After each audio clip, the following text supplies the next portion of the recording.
शहबाज शरीफ और चौधरी निसार की gate number 4 पर बड़ी अहम खुफिया मुलाकात हुई। नवाज शरीफ को माइनस करने की कोशिश की जा रही है। सदारती निजाम की तैयारियां भी हो रही है। नया सदर लगाने की कोशिश आरिफ अलवी को हटाने की, और पहली दफा आरिफ अलवी ने हिम्मत भी दिखानी शुरू कर दी। इसकी तफसील मैं आपके सामने रखता हूं। इलेक्शन कमीशन पिछले 2 दिन से कौन चला रहा है, अब तमाम सबूत सामने आ गए।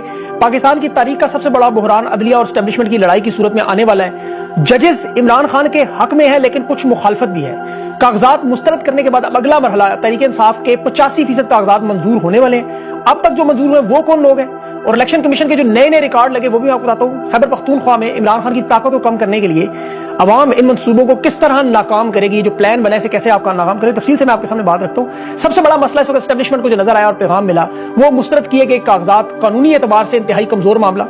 अदालतें तमाम लोगों को इलेक्शन में लड़ने की इजाजत देंगी, और अदलिया के जजेस छुट्टियों में ये मंसूबा बना रहे हैं। ये बगावत समझे आप, इंसाफ और कानून पर काम करेंगे, और ताकतवर हल्कों में बेचैनी पैदा हो चुकी है। ये हर सूरत में अदलिया को मैनेज करना चाहते हैं। काजी फाइज की हद तक ये समझते हैं वो कामयाब है, लेकिन दबाव बढ़ाना चाहते हैं, और इस मरहले में दबाव बढ़ाने के लिए सदारती निजाम लाने की भी एक कोशिश।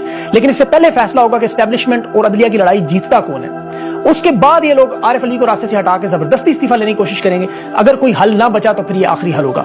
अभी जो मुलाकातें हुई जिसपे वजात ने भी बात की कि आरिफ अलवी जानता है कि इमरान खान के साथ अवाम है, और इनकी जो सादिक संजरानी की मुलाकात थी जिसमें डील के अलावा सदारती ऑर्डिनेंस लगाने की बात हुई और वहां दबाव बढ़ाया गया। आरिफ अलवी ने खामोशी तोड़ के ट्वीट्स कर दी शाह महमूद कुरैशी के हवाले से, तहरीक इंसाफ के दबाने के हवाले से। ये उसी सिलसिले की एक कड़ी है। अब इलेक्शन से पहले एस्टेब्लिशमेंट अपना पैगाम पहुंचा चुकी है आरिफ अलवी को भी, सदर को, और फायज ईसा काजी चीफ साहब को भी, कि मार्शल लॉ का प्रोग्राम तैयार है। और ये सहाफियों के जरिए पैगाम पहुंचाने का, जो अभी पहले सादिक संजरानी के जरिए पैगाम पहुंचाया गया कि अगर इमरान खान के कागजात नामजदगी एक हल्के से भी मंजूर हुए तो 8 फरवरी को इलेक्शन नहीं होगा।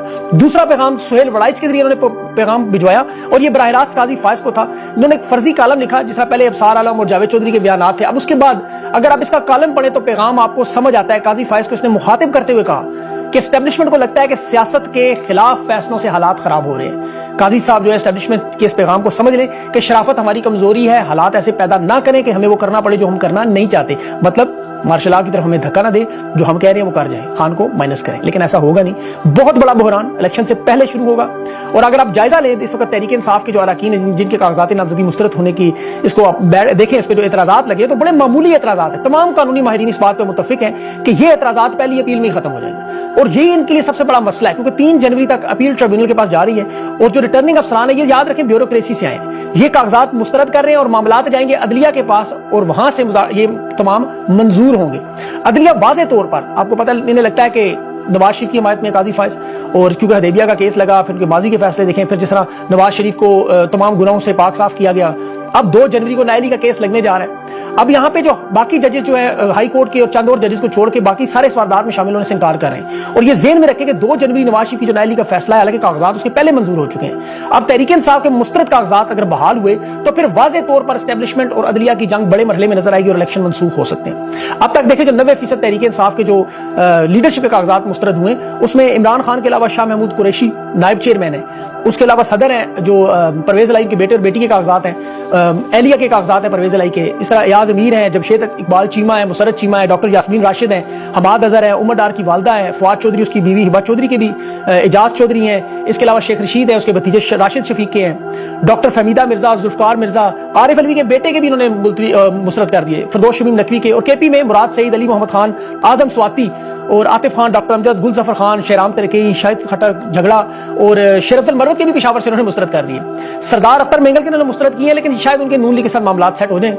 अब नून लीग और पीडीएम के तमाम लोगों के मंजूर हो गए। नवाज शरीफ, शहबाज शरीफ, मरियम नवाज, आबिद शेर अली, बिलावल जरदारी, जावेद हाशमी, जहांगीर तरीन, आमिर डोगर, फजल रहमान, सराजुल हक, आफ्ताब शेरपाओ, खटक के, महमूद खान के, महमूद अचकजई के, मुस्तफा नवाज खोकर के, अब ये तमाम एक रिकॉर्ड लग गया। अच्छा, लाहौर शहर में इस्तेकाम पार्टी, पीपल्स पार्टी, मुस्लिम लीग मरकजी जो है, और मुस्लिम काफ, नून और जमात इस्लामी, एक उम्मीदवार के कागजात मुस्तरद नहीं हुए। उसकी वजह इलेक्शन कमीशन ने एक इजलास बुलाया और वाज़े तौर पर हदायत की कि तहरीक इंसाफ के ये तमाम तगड़े उम्मीदवारों को हर सूरत में मुस्तरद करना है। उसके बाद फिर उन्होंने एजेंसियों के लोगों को रिटर्निंग अफसरान के दफ्तरों में भेजा कि वहां जाके कागजात मुस्तरद करो, इसको अगवा करो, उसको उठाओ। और ये काम करने वाला ब्यूरोक्रेट आहद चीमा, याद रखें, उसे काम के बाद फारिग किया उन्होंने। और यहाँ पर एक नुक्ता आप याद रखें, बैरिस्टर उमैर नियाजी ने जो ब्यूरोक्रेसी के रिटर्निंग अफसर ना लेने की दरख्वास्त थी जिसमें काजी फाइज ने तौहीन अदालत लगा दी, ये इमरान खान की हदायत पर अबूदर नियाजी ने भी बात की, और बात बिल्कुल दुरुस्त साबित हुई कि ये ब्यूरोक्रेट्स, अभी देखिए आईजी पुलिस और डिप्टी कमिश्नर इस्लामाबाद का मामला इलेक्शन कमीशन ओपन कोर्ट में सुनना चाहता है। वजारत दाखिला कह रही है दोनों अफसरान को तब्दील न करने की दरख्वास्त है, और इलेक्शन कमीशन, अब डिप्टी कमिश्नर इस्लामाबाद 67 لوگوں کو تحریک انصاف کے NPO کے تحت گرفتار کروا چکا ہے، صرف اسلام آباد کا۔ 1985 کے بعد اب یہ داغدار سال پاکستان کا، گرفتار ہونے کی پوری لسٹ ہے، لیکن جس طرح یہ گرفتار کر رہے تھے وہ دیکھیں منہ چھپا رہے ہیں، جس طرح چور چھپاتے ہیں، ڈاکو چھپاتے ہیں، یہاں اشتہاریوں کو گرفتار کرنے والے اپنے منہ چھپا کے کر رہے تھے۔ اور یہ جو بار بار بات کر رہے ہیں نا کاغذات میں ابھی 9 مئی کا معاملہ، تو دیکھا جائے تو 9 مئی تو عمران خان اور تحریک انصاف کے لیے ثانیہ بنایا، جس کی آڑ میں جس طرح امریکہ نے ستمبر میں جو ہوا اس کے بعد امریکہ نے عراق، افغانستان، شام، ان تمام لوگوں نے ممالک کو نشانہ عبرت بنایا۔ اب اسی منصوبے کے تحت پاکستان کو تباہی کے راستے پر لائے۔ 16 مہینوں میں شہباز شریف کی حکومت نے خان کے 16 ارب خزانے میں چھوڑ کے گیا، 3 ارب پہ لے آئی ہے۔ ملک دیوالیہ پن پہ آیا، پاکستان کی تاریخ کا سب سے زیادہ قرضہ لیا، تمام صنعتیں، تمام ادارے تباہ کر دیے، اور وہ سلسلہ ابھی تک جاری ہے۔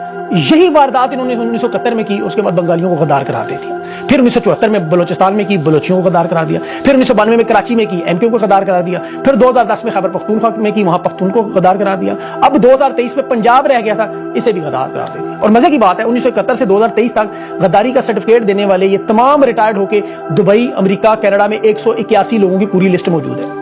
یہ عمران خان کے پاس بار بار جانے کی کوشش کرتے ہیں، جواب ایک ہی ملتا ہے کہ صاف شفاف الیکشن، پھر خاموش رہتے ہیں۔ کاغذات نامزدگی کا یہ سارا لکھا ہوا اسکرپٹ، ہدایتکار وہی جو تحریک انصاف کو الیکشن سے باہر رکھ کے عوام کو غصہ دلانا چاہتے ہیں، تاکہ عوام غصے میں آئے اور پھر الیکشن منسوخ کرنے کا منصوبہ کامیاب ہو جائے۔